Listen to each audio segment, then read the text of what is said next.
It's approaching 25 minutes past 7. A little bit early for 1 o'clock, Kate. It is, Even for it you. is. But of course, 1 o'clock has become a thing. It's that moment when you've just maybe got in from work, or you finally put the kids to bed, and you finally feel like you can have a relax and maybe open a bottle of wine and have a drink. A kind of moment, isn't it? Well, take a look at these. They're fun products that I guess are encouraged as presents for mum. The babysitter council, that mummy time out. There's one so there's here. stickers you can put on the bottles. I don't know if you can get this one. Have you got that one? There you go, I'll put it down. So that's mum, and then if I turn it around, it says, it's not drinking if your kids are home. It's not drinking alone. Funny, people would think, but some people also say that it's actually trivialising a very, very serious problem. Yeah, hospitals are now treating a third more female victims of liver disease than they were 5 years ago. 1 in 3 patients admitted to hospital with liver disease is now a woman, and in total the illness kills 1,500 women every year. Yeah, we're now joined by Helena Conibert of the Alcohol Education Trust, together with Talia Stone, who runs the website Motherhood, The Real Deal. Talia, those statistics speak for themselves, don't they? I mean, the reality is that this is a growing problem. There's a third more women now suffering from liver disease than 5 years ago. Surely these things are trivialising what is a very serious problem. I mean, it is a serious issue, of course, and I think the thing is, perhaps, you know, what's become an in-joke about mums has sort of been misconstrued in some of these, but at the end of the day, you know, mums aren't, you know, going home or sort of picking up, you know, the kids after school and, you know, tucking into the wine from, you know, 3 o'clock. Sometimes it's just like wondering at the end of the day when we've been stressed out, just like, you know, Dad might be going to the pub after work for a drink. Although you can't imagine jokey things like that on an ashtray being encouraged as a present from mum, can you? And, you know, for those that argue it, alcohol is as dangerous a drug for some and could potentially harm and kill as many people. Yes, that's true. And obviously, I think as mums, you know, it's our responsibility to sort of, you know what we should be doing in terms of alcohol consumption. I definitely do not condone, you know, drinking sort of more than 1 glass a night. I think, you know, anyone that's doing more than that, you know, they need to be thinking about what they're doing. At the end of the day, for me, this is fun. If you're taking it a step too far, then, you know, you need to sort of take a look at yourself. So there is a fine line then, Helena, between the fun and actually having a drink and relaxing and enjoying these things, which is sort of a cheeky little sort of ode to the fact that mums, not just mums, but dads as well, like to have a drink when they get home or when the kids have gone to bed. And then the next stage, which is liver disease. Well, I think you have to think, I would like to go back to the role of being a parent and a mum. And if you think of your 7-year-old reading that, you know, that you can't cope with your children unless you have a glass of wine because it's so stressful and they're so difficult and you've had a long day. What sort of role model are you actually sort of giving to your children?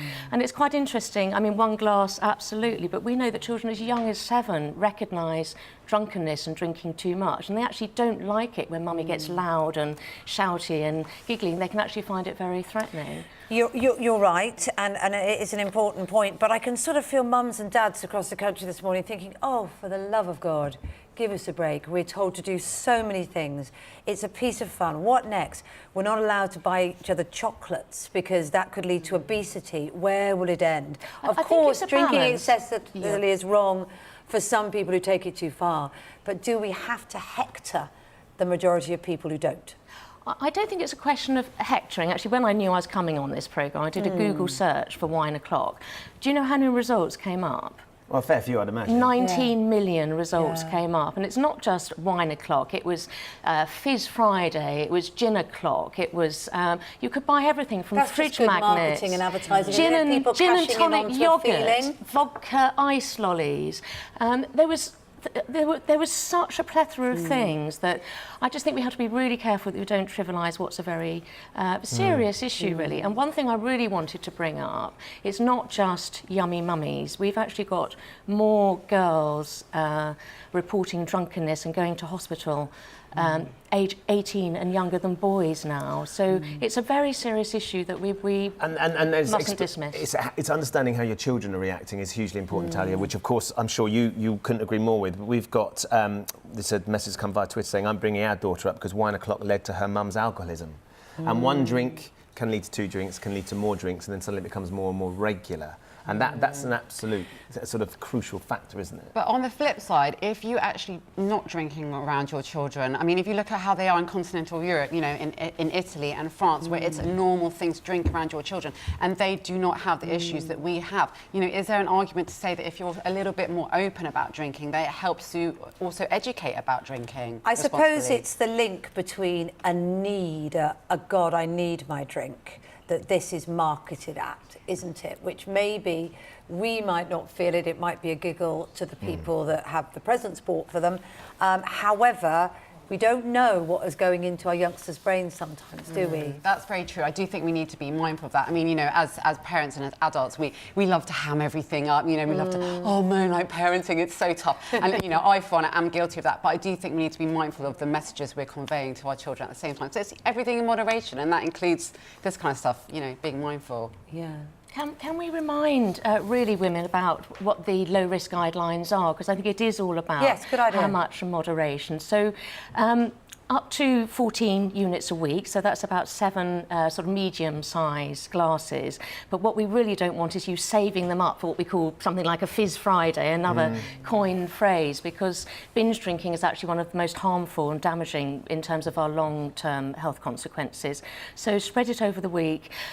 Drinking alone, I tend to not recommend. Much better to drink with food and to drink for sociable reasons rather than, oh my goodness, I'm so stressed, I can't cope, I need that glass. You know, let's get a little bit out of my wine box. And why is that? Because it connects, it becomes then more of an addiction? No, it's just we also recommend having at least 1 or 2 drink-free days a week, because then it stops up building up that habituation. But the message is, you know, much better little and often than not very often and a lot. Does that make sense? Yeah, so absolutely. it is a question of balance, but please think about being a good role model to your children and the sort of example you're setting. OK. Dana, and also to Talia, thank you very much for joining us this morning. Thank you. Yeah, and if you do have any concerns with the issues raised regarding alcohol consumption, please do go to our website for more information and help that you can find there. That's itv.com/Good Morning Britain.